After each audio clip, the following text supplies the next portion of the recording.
بسم اللہ الرحمن الرحیم۔ السلام علیکم ورحمۃ اللہ وبرکاتہ۔ ناظرین، آج میں آپ لوگوں کو بتلاؤں گا کہ جو شخص عمدہ اخلاق کا مالک ہو اور جو شخص عمدہ اخلاق کا مالک نہ ہو، ان دونوں شخصوں کا مقام لوگوں کے دلوں میں کیا ہوتا ہے، وہ آج میں آپ لوگوں کو شیخ سعدی رحمۃ اللہ علیہ کی ایک حکایت سنا کر بیان کروں گا۔ شیخ سعدی رحمۃ اللہ علیہ ایک قصہ نقل کرتے ہیں، فرماتے ہیں کہ ایک شہد فروش تھا جو انتہائی بلند اخلاق کا مالک تھا، انتہائی بلند کردار کا، انتہائی اچھے رویے کا مالک تھا۔ جب وہ اپنا شہد لوگوں کے پاس لے کر جاتا تو لوگ اس کے ارد گرد اس طرح جمع ہوتے تھے جس طرح شہد کی مکھیاں شہد پر جمع ہوتی ہیں۔ کیوں؟ اس کا رویہ انتہائی شاندار تھا، جس کے نتیجے میں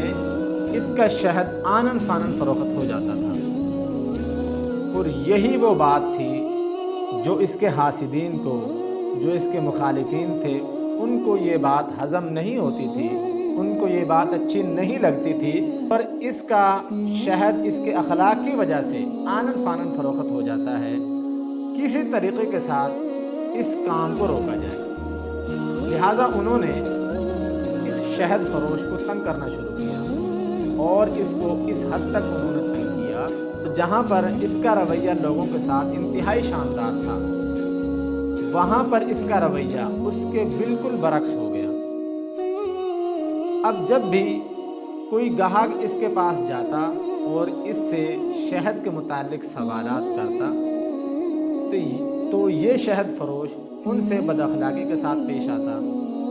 بد زبانی سے، بد کلامی کے ساتھ اور انتہائی خطرناک رویے کے ساتھ ان کے ساتھ پیش آتا۔ اور یہی وجہ تھی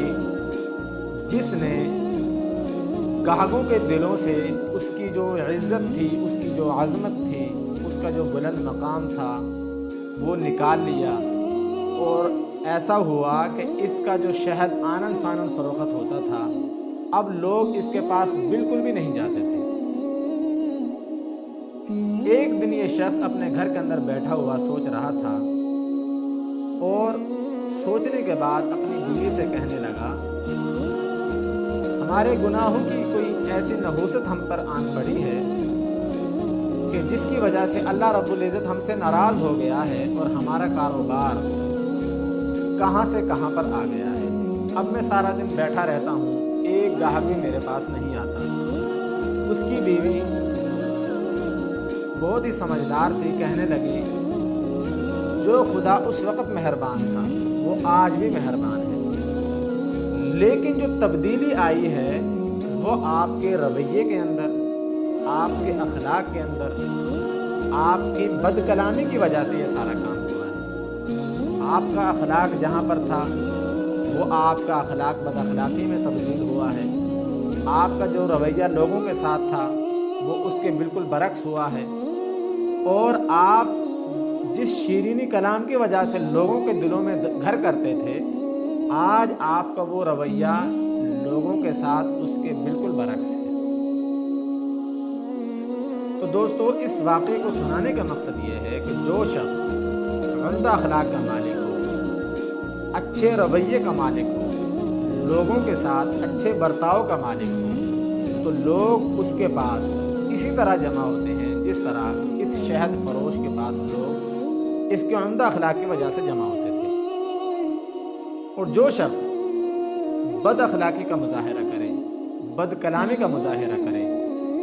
تو لوگ اس سے اسی طرح دور ہو جاتے ہیں جس طرح یہاں پر اس شہد فروش سے لوگوں نے اپنے آپ کو دور کر لیا تھا۔ اللہ رب العزت ہمیں اچھے اخلاق کا، اچھے کردار کا، اور لوگوں کے ساتھ اچھے رویے کے ساتھ پیش آنے کی